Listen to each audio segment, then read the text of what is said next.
தான் நமக்கு இங்கே தாங்க முடியும். அதில் 20 வருஷம் தான் கொஞ்சம் வாரிவு பருவமாக இருக்கும். நான் ஒரு 10-18 வயசு ராயத்துலலாம் ஒரு நெஞ்செல்லாம் எப்படி மலர்த்திக்கிட்டு அப்படி நடப்பேன். எனக்கு விஷயம் தெரியாமல் ஆப்பிட்டதுலாம் இல்லைன்னு சொன்னால் நான் பண்டே ஓடி போயிருப்பேன் பாவாண்டை. அவன் நெஞ்சை மலர்த்திட்டு எடுத்து நடந்தேன். இப்போ எங்கெல்லாம் முடிவுண்டோ அங்கெல்லாம் நினச்சிட்டு കൈകാലെല്ലാം വലുതായിട്ട് ഒന്നും വർക്ക് ചെയ്യില്ല. വർക്ക് ചെയ്താലും இப்போ யோகா மற்றெல்லாம் போடுறதுனால அப்படி செய்யும். சின்ன பிள்ளைங்க நான் நல்லா எக்ஸசைஸ் எல்லாம் செய்தவன். இப்போ யோகா 2 யோகா போடுவேன். அது உங்களுக்கு நான் இனி வீடியோவில் இருக்க போட்டு தருவேன். அந்த 2 யோகாவில் தாம்பத்திய உறவு ரெடி பண்ணிக்கலாம், பிரச்சனை இல்லை. வேறு எல்லா வேலையும் செய்துக்கலாம், எல்லாம் ஆரம்பிச்சு விட்டுக்கலாம். அது நான் பெருசாக உண்டாக்குன யோகா இல்லை. ஆனால் அந்த யோகாவில் ஒரு ரெண்டெண்ணம் பிரிவு, ஒரு சிம்பிள் மேட்ரு. அதை நான் போட்டு உங்களுக்கு காட்டி தருவேன். நீங்கள் அதை போல் செய்யணும். நீங்கள் எல்லாம் இறைவன் அடையணும்.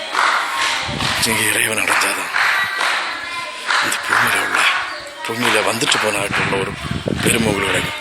வந்து பிறந்து வந்து கஷ்டப்பட்டாரு. நீங்கள் உங்களுக்கு அதுக்காண்டி உள்ள அறிவுகளெல்லாம் நீங்கள் என்கிட்ட கேளுங்க, நான் சொல்லிதாரேன். நீ பெருசாக எதுவும் செய்யாண்டா, யார்கிட்டையும் சீனம் கொள்ளப்படாது. எல்லாரும் நம்ம சகோதரர் அப்படின்னு நினைக்கணும்.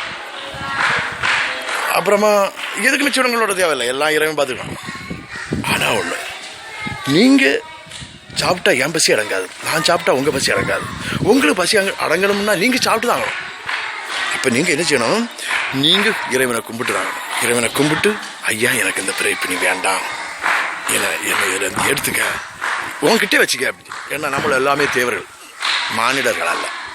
அது புரிஞ்சுக்கணும். நீங்கள் நம்ம திருந்தது வரைக்கும் விட்டுக்கிட்டே இருப்பார். 2 பிள்ளை பாஸ் ஆகுது வரைக்கும் டெஸ்ட் எழுத சொல்லுவாங்கல்ல, அது மாதிரி மக்கா நீ கும்பிடுறது வரைக்கும் போய்கிட்டே இரு. அங்கேருந்து அழுதுகிட்டா நம்ம இங்கே வருவோம், சந்தோஷமாக வர மாட்டோம். அதை புரிஞ்சுக்கிடுங்க. அவர் இங்கேருந்து எடுத்து அங்கேருந்து கூடச்சுமே அழுதுட்டு தான் வருவோம். அங்கேருந்து அழை தப்பிட்டுனாலும் கொடுஞ்சரைக்குள்ளே வச்சா அழை வச்சுருவார். 7ஆவது மாதம், இந்த 7ஆம் மாதத்துலேருந்து 10ஆவது மாதம் வரைக்கும் நம்ம புலர்ச்சமம் செய்த பாவங்கள் எல்லாம் ஓரமாக வரும். அதை நினச்சி உள்ளே இருந்தே புலம்பி பிள்ளை இருந்தே அழுக ஆரம்பிச்சிருவோம். அதை பிள்ளை வகுத்தில் இடிக்கும், எனக்கு குடல் அங்கே இடிக்கும் இங்கே இடிக்கும்னு அம்மா சொல்லுவா. எனக்கு பிள்ளை அங்கே இடிக்கும் இங்கே இடிக்கும். அது பெரிய சங்கடம். இறைவா பரம்பொருளே, ஏன்னா வகுத்துக்குள்ளே இருந்து அவன் வெப்பராளத்துலேயாக்க அங்கே இங்கே இடிச்சுது. இப்போ அம்மா சொல்லுவா, என் பிள்ளை இங்கே அடிச்சிட்டான், எம்மா இங்கே அடிச்சிட்டான், இங்கே அடிச்சிட்டான். அவன் வகுத்துக்குள்ளே இருக்க சமயமே அம்மா அவன் இடிக்கிறான். அவன் பிறந்த பிறவைக்கு அவன் ஒரு 5 வயசு ஆகுது வரைக்கும் அம்மா தான் அவனை கொண்டு நடத்தி அவனை வளர்த்து கொண்டு வராவர். அப்போ சூழ்நிலைகள் எல்லாம் நமக்கு எதிராகவும் சாதகமாக இருக்குது. இந்த பூமியில் எதிராகவும் சாதகமாக இருக்குன்னா நம்ம இனி அதை சாதகமாக்கிடணும். உணவும் விஷமும் மண்ணில் இருக்கிறது மாதிரி உணவு விஷமும் 2மே மண்ணில் தான் விளையும். நன்மையும் தீமையும் நம்மகிட்ட தான் வச்சுருக்காரு. நமக்கு வேணும்னா ஈசன், வேண்டான்னு அங்கே வரலாம், எப்போ வேணா வந்துக்கலாம். வேண்டான்னு என்ன ஆத்மாவுக்கு போனோடனே 9 வருஷத்துக்கு ஒரு பிறகு செய்துவார். 9 இறந்து 9 வருஷத்துக்கு பிறகு செய்துவார். அதனால் இன்னும் நிறைய பேச வேண்டியிருக்கு. ஃபோன் வந்துட்டு நான் இதை உங்களுக்கு விட்டு வந்திருக்கேன். வாரந்தோறும் பேசு. நன்றி, வணக்கம். சொர்க்கத்துக்கு உங்கள் அனைவரும் ஆண் பெண் இருவரையும் ஸ்வாகதம் செய்யும். நீங்கள் வாருங்க, நீங்கள் இதை பாருங்கள், பார்த்து எனக்கு ஃபோன் பண்ணுங்கள். நான் சொன்னது எதுவுமே மறக்காதுங்க. நீங்கள் என்னங்க டெய்லி காலையில் 5 நிமிஷம், காலையிலே 5 நிமிஷம் பகவான்கிட்ட அன்பாட்டு இருந்து பிரார்த்திச்சிருங்க. முஸ்லீம் மதம், ஹிந்து மதம், கிறிஸ்துவ மதம், இந்த 3 மதத்தில் உள்ளவங்களும் சேர்ந்தோ சேராமலோ அது விஷயம் இல்லை. உங்கள்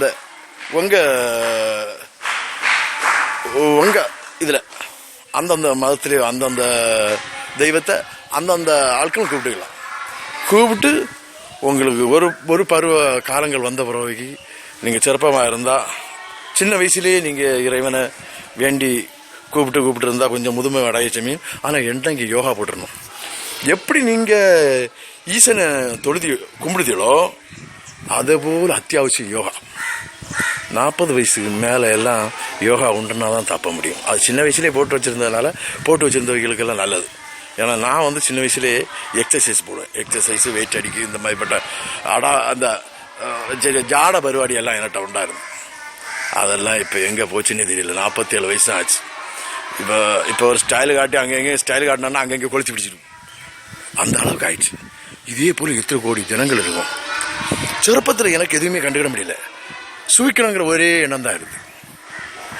ஆனால் வயசான பிறகுதான் எனக்கு தெரியும், இதெல்லாம் வேஸ்டாக இருந்திருக்க கடவுளே, பகவானே நீ எல்லாவா உண்மை. இனி வந்து வந்து வந்து பெய்யும் வந்தம் பெய்யும் இருந்தா நான் எனக்கு நிலைமை என்ன ஆகும். அப்படிதான் நான் திருந்தினேன். நான் திருந்தினதை விட உங்களையும் திருத்து. நீங்களும் இந்த ஈசனை பகவானை அடையணும். இனிப்பிறவா மோச்சம்னு சொல்லக்கூடாது, இனிப்பிறவா வரந்தான். அதை நீங்கள் அடைஞ்சி பகவானை போய் பகவான் எடுத்துக்கூடாது. என்னன்னா என்ன பேரு கெடுகட்டியும் பகவான் தான் கூட்டிகிட்டு போவார். யமதர்மம் கூட்டிகிட்டு போவார்னு சொல்லுவாங்க இந்து மதத்தில். அதான் பெரிய அவுஜாடு. இப்போ கண்டா இப்போ அடிப்பேன்பான், எவனையும் அடிச்சு கடத்துப்பான். யமதர்மம் வந்தாச்சுன்னு நாங்கள் ஒன்றும் செய்ய முடியாது.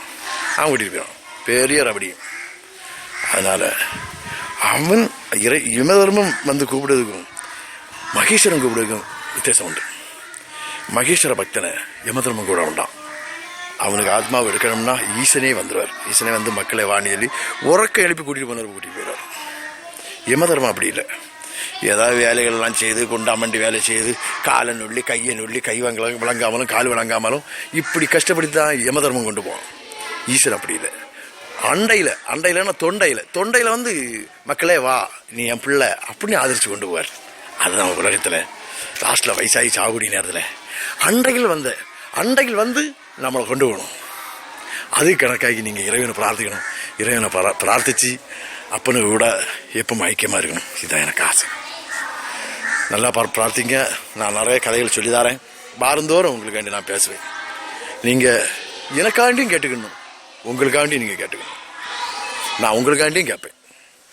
ஆனால் நான் உண்டு உங்கள் பசி அடங்காது, நீங்கள் உண்டு என் பசி அடங்காது. எல்லாம் டைரெக்டாக கேட்டுக்கணும். ஆனால் என்னையும் நினச்சிக்கணும், நான் உங்களையும் நினைப்பேன். எல்லா மக்களுக்கும், இந்த பிரபஞ்சத்தில் எல்லா மக்களுக்கும் ஜீவராதிக்கும் மோட்சம் கிடைக்கணுங்கிறதான் எனக்கு பிரார்த்தனை. நன்றி வணக்கம். சொர்க்கங்கிற நிகழ்ச்சிக்கு என்னைக்கும் வாருங்க, எப்பவும் வாருங்க. இந்த கம்ப்யூட்டர் திறந்தோடனே நீங்கள் சொர்க்க நிகழ்ச்சி பார்க்கணும். சரியா? நான் நிறைய கதையை சொல்ல வேண்டியிருக்கேன். எனக்கு இப்போ நேரம் இல்லை.